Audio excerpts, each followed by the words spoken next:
Hello, welcome to this online offering of elementary algebra. These lectures are the most important part of this course.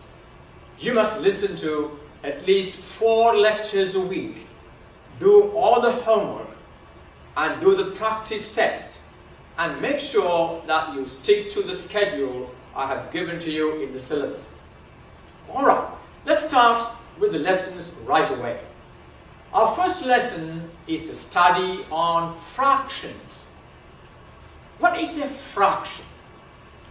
Well, we are familiar with all kinds of numbers, different types of numbers. Now, what are the different types of numbers that you are familiar with?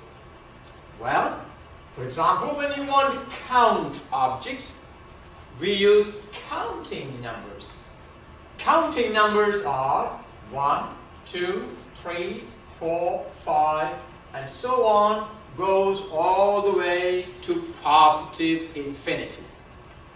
Well, when you count pizzas, you can see 1 pizza, 2 pizzas, 3, 4, 5, and so on.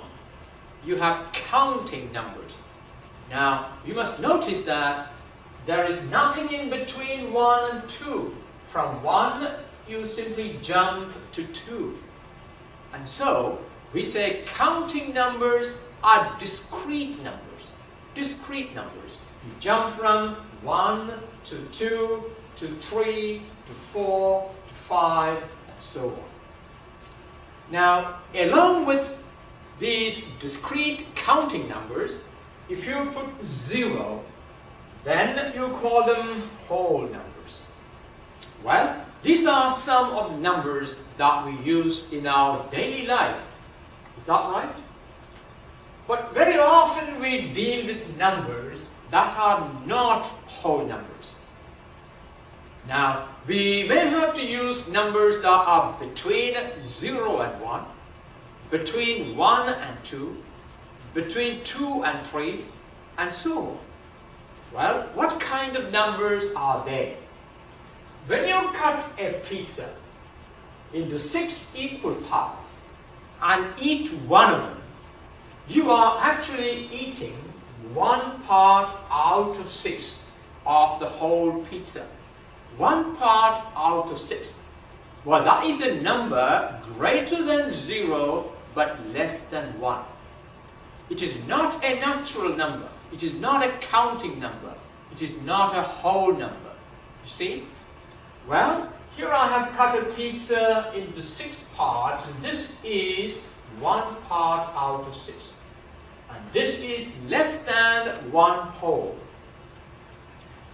1 part out of 6 is a number less than 1, and we call that a fraction.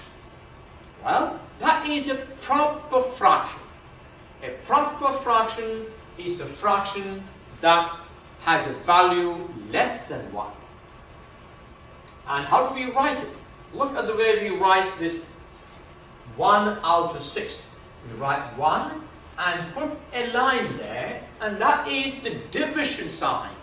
In other words, we are saying 1 pizza is divided into how many parts? 6 parts. And you take 1 out of that. The whole pizza is divided into 6 parts, and you take 1 of those 6 parts. 1 out of 6. 1 over 6. Or 1 divided by 6. That line is the division sign. Is that right? Well, a fraction has a numerator, there you are, and a denominator. And that is the most important characteristic of a fraction. A fraction has a numerator and a denominator. Let's now distinguish between a proper fraction and an improper fraction. Anybody tell me what is the difference between a proper fraction and an improper fraction? Well, we actually talked about it. A proper fraction has a value between 0 and 1. Is that right?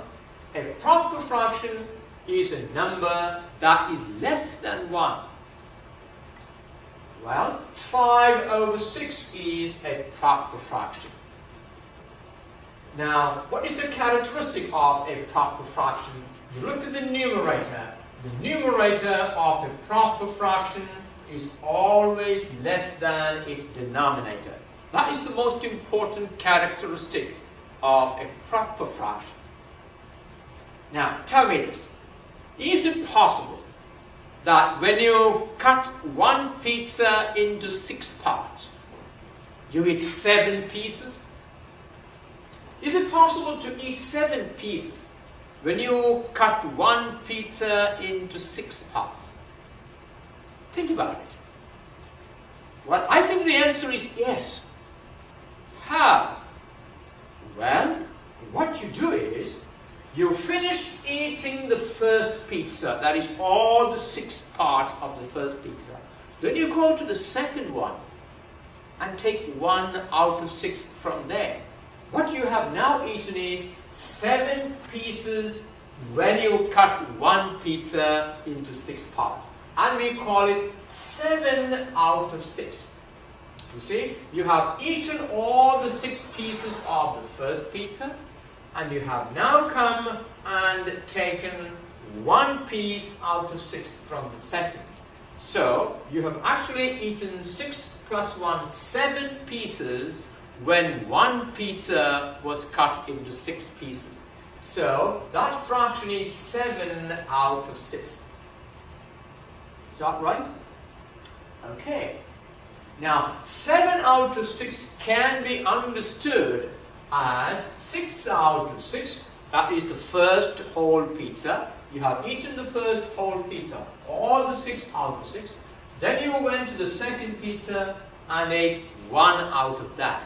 So look at this. 7 out of 6 is the same as 6 out of 6 plus 1 out of 6. Does it make sense? Alright. What kind of a fraction is this? Now, this 7 out of 6 can be written as 1 and 1 out of 6. Is that right? 1 whole and then 1 out of 6. Now, this way of writing an improper fraction is called writing it as a mixed number. I'm sure you know that. So, improper fraction, and write it as a mixed number. 7 out of 6 is the same as 1 and 1 out of 6. You see, 7 out of 6 is an improper fraction. What is improper about it? What is the most important characteristic of an improper fraction? Well, I think when you look at it, it has a numerator greater than the denominator. Now that tells you that its value is greater than 1. You see that? An improper fraction has a value that is more than 1. And as a result, the numerator of an improper fraction is greater than its denominator. And we already said 1 and 1 out of 6 is called a mixed number. Do you know how to convert a mixed number into an improper fraction? It's very simple. Look at this. 6 multiplied by 1 is 6. And add this 1 to that. 6 times 1 is 6, plus 1 is 7, and that will be your numerator. The denominator will be that 6 itself. We will practice that as we move on. Okay, tell me, 18 divided by 7 is an improper fraction. How do you write that as a mixed number? Look at the way I wrote this. 18 out of 6. First of all, you've got to ask, how many 7s can be taken from 18? How many 7s can be taken from 18? If you know your tables of 7. 7 times 2 is 14. 7 times 3 is 21. We have gone over 18. So we can take a 2 whole from 18. Or 2 whole 7s from 18. That is 2 times 7 is 14. How many are left? We have 4 left out of 7. So 18 over 7 is 2 and 4 over 7. Okay, help me take this mixed number, take it back to the improper fraction. Can you do that? Look at the method. 7 times 2 is 14. 14 plus 4 is 18 over 7. Okay, let's move on. A fraction needs to be always written in its lowest terms. Very often students ask me, should we write the answer in the lowest terms? Well, of course, a fraction has